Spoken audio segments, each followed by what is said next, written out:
Great Scott! Great Scott! Ladies and gentlemen, boys and girls, it's Diego with my beautiful wife, Karina, from beautiful Venezuela. And we went through the K-1 visa process just like you guys are going through it. And yesterday, I think it was yesterday, we got a text message from the lockbox in Chicago. And they sent us a case number, a receipt number for Karina's green card process. So now we're just waiting on her green card to get adjudicated. But this video is about green card holders and taxes. Green card holders and taxes. Horrible taxes. Ugh, I can't stand paying taxes. Just mainly because they waste the money. The government does. But let's come along. Let's talk about green card holders' responsibilities and taxes.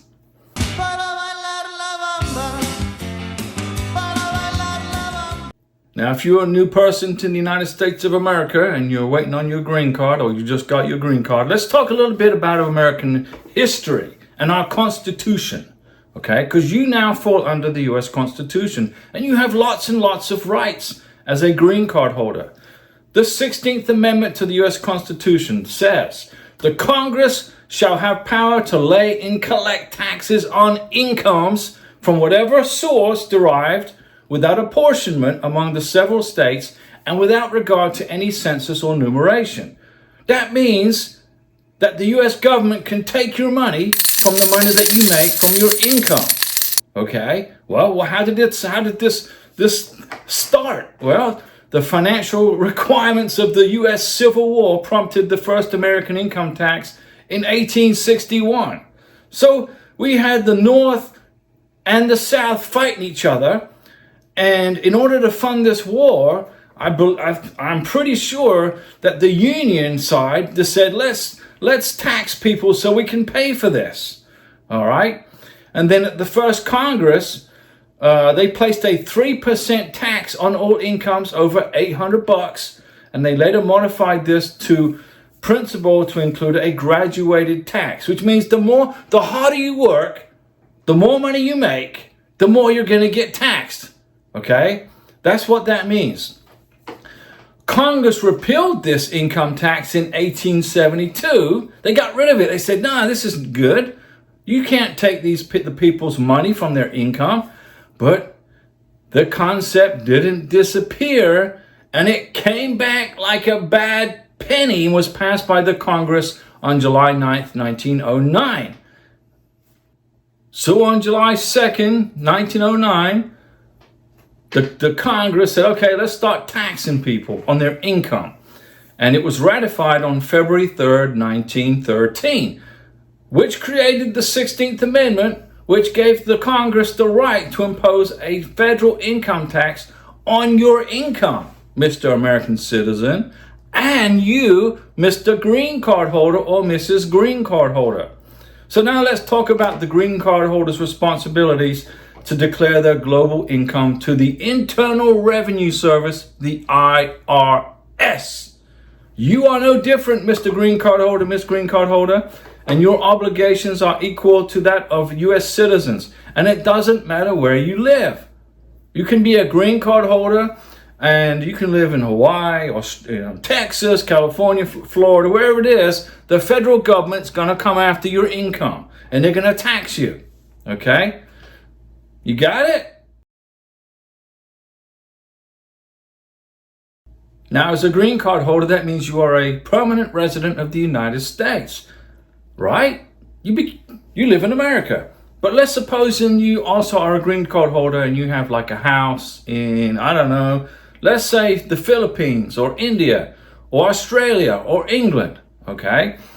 And you got to pay tax to, let's say, the British government on the house that you have that you rent out to somebody in England.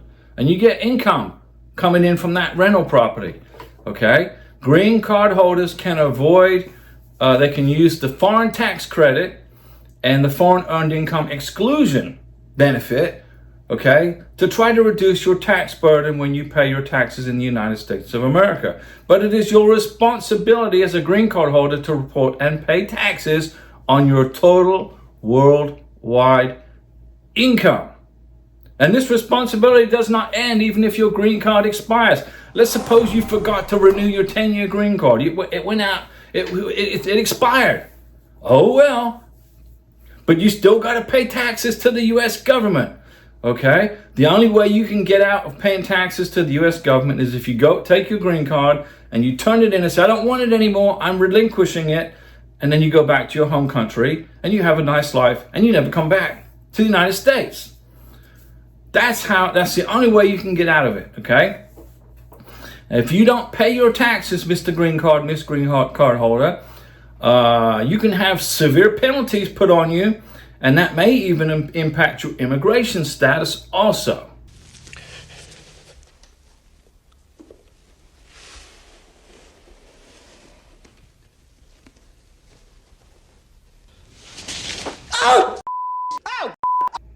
So make sure you fully understand the importance of your compliance with the Internal Revenue Service and the taxes for green card holders. And you can thank the U.S. Congress for creating this law that takes money out of your wallet from your hard-earned sweat. So you sweat and you work hard and you create something good, and then the federal government will come and take a portion of it, whether you like it or not. And then they go spend it on something perhaps that's totally stupid.